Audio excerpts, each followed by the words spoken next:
me in the back row? I don't think so. No. Okay, we'll fix it. Just one moment. Can you hear me now? Okay, just in the back row, raise your hand if you hear me. Okay, good.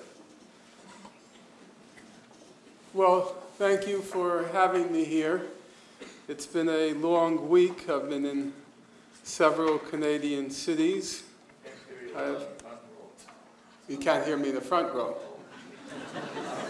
Okay.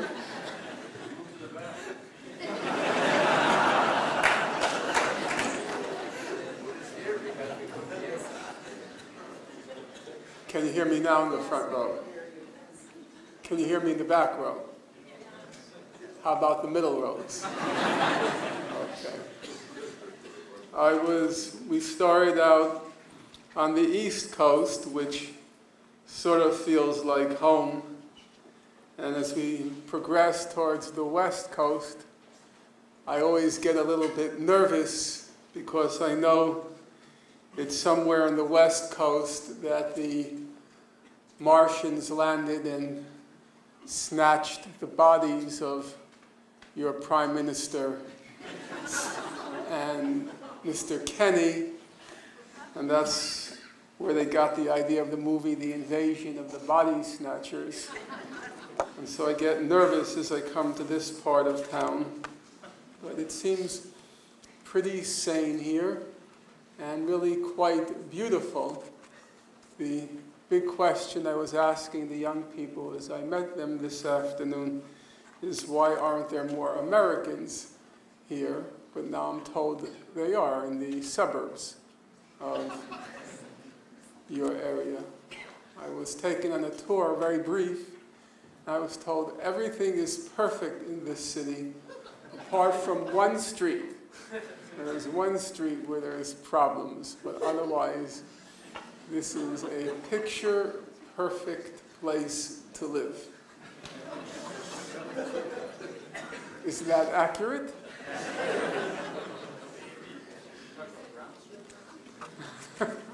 I forgot the name of the street.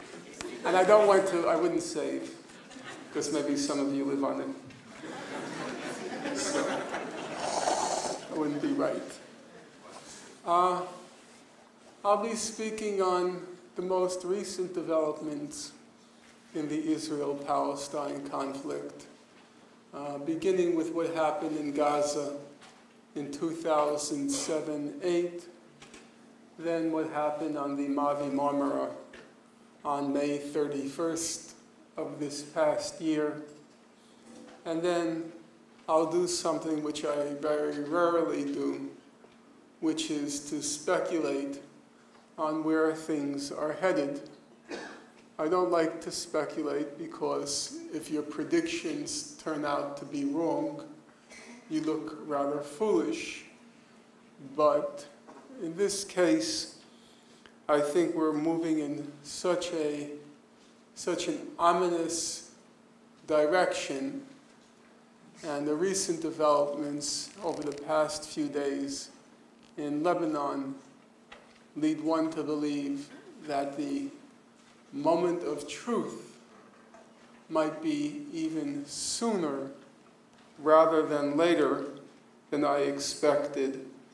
That I think we have, or I have, some sort of responsibility to put my ego aside and, at the risk of looking silly in retrospect, to discuss or to lay out where things seem to be heading.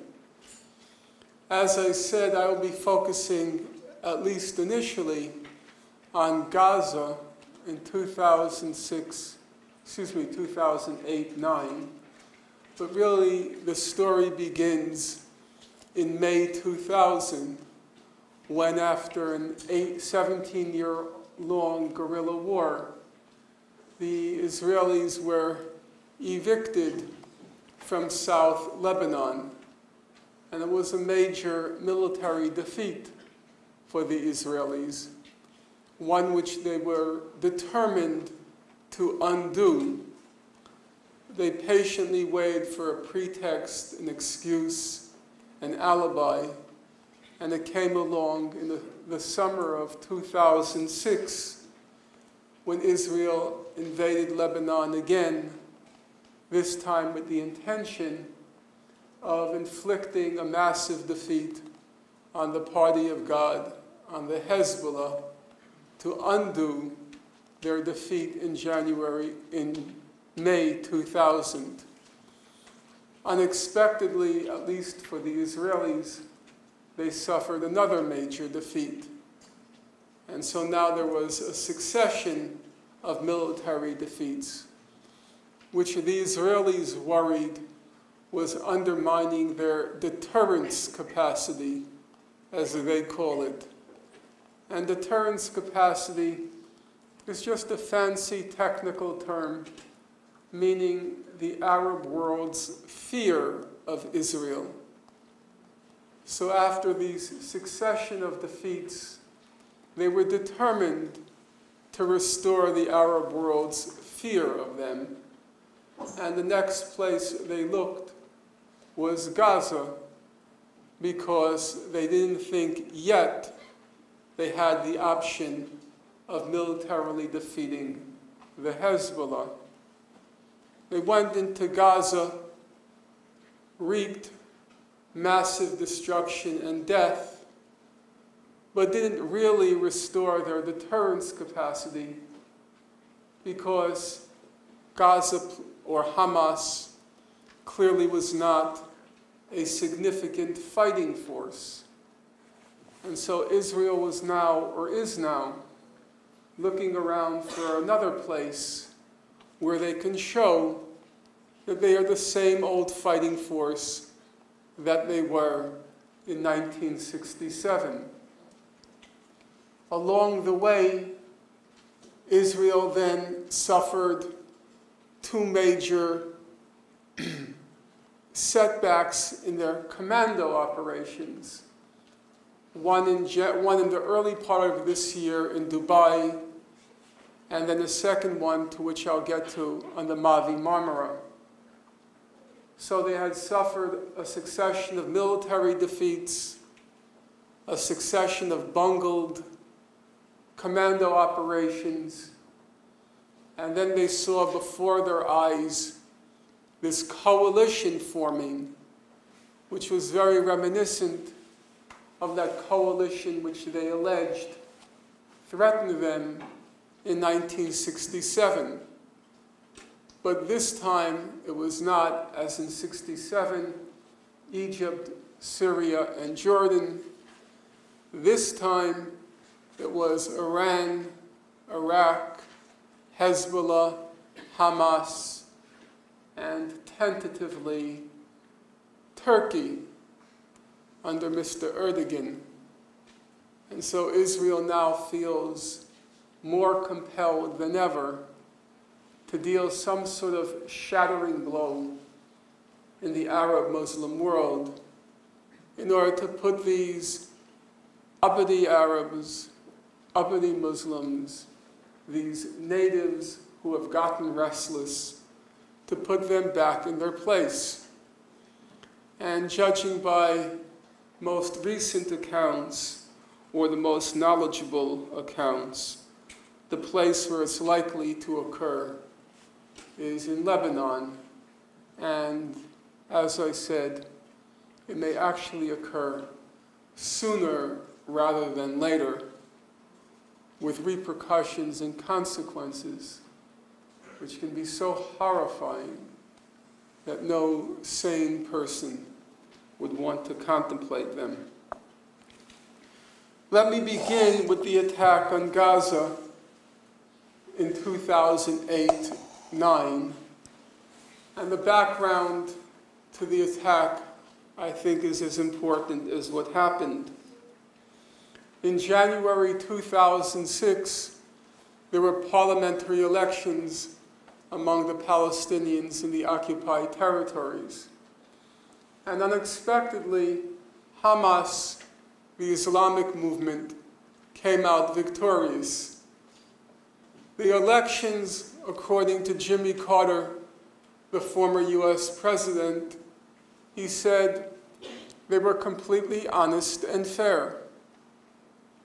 The US and Israel reacted to these completely honest and fair elections by imposing economic sanctions on the people of Gaza to punish them for having elected the wrong party into power. About a year and a half later, in June 2007, Israel, the US, and elements among the Palestinian Authority, they attempted a coup to unseat the legally elected government. Hamas foiled the coup.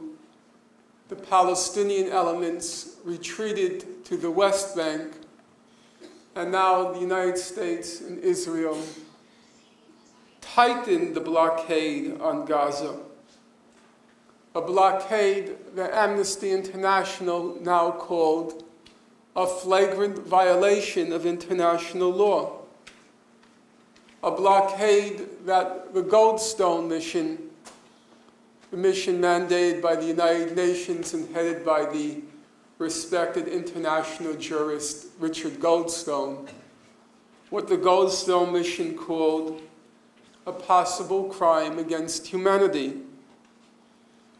The former UN High Commissioner for Human Rights, Mary Robinson, she journeyed to Gaza during these months, and she said, Gaza's whole civilization has been destroyed.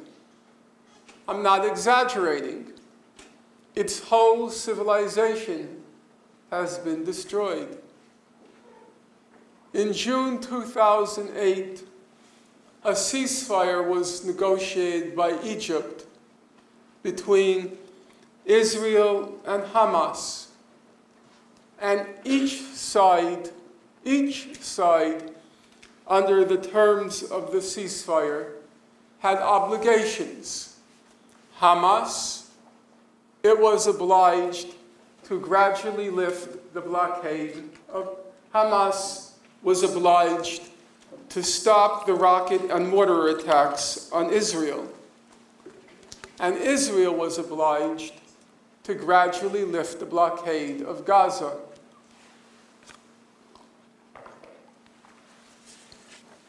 According to the Israeli Ministry of Foreign Affairs, Hamas was careful to maintain the ceasefire.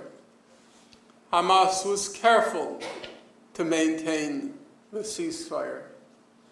But Israel refused to lift that blockade of Gaza. That blockade, which was a flagrant violation of international law. The blockade, which was destroying the civilization. What happened next? It's not a matter of controversy. All you have to do is turn to the Amnesty International yearbook for 2008. And here's what Amnesty had to say. A ceasefire agreed in June between Israel and Palestinian armed groups in Gaza. It held for 4.5 months. But it broke down after Israeli forces killed 6 Palestinian militants in airstrikes and other attacks on 4 November. Hamas was careful to maintain the ceasefire. Israel refused to lift the blockade, and then Israel patiently waited until November 4th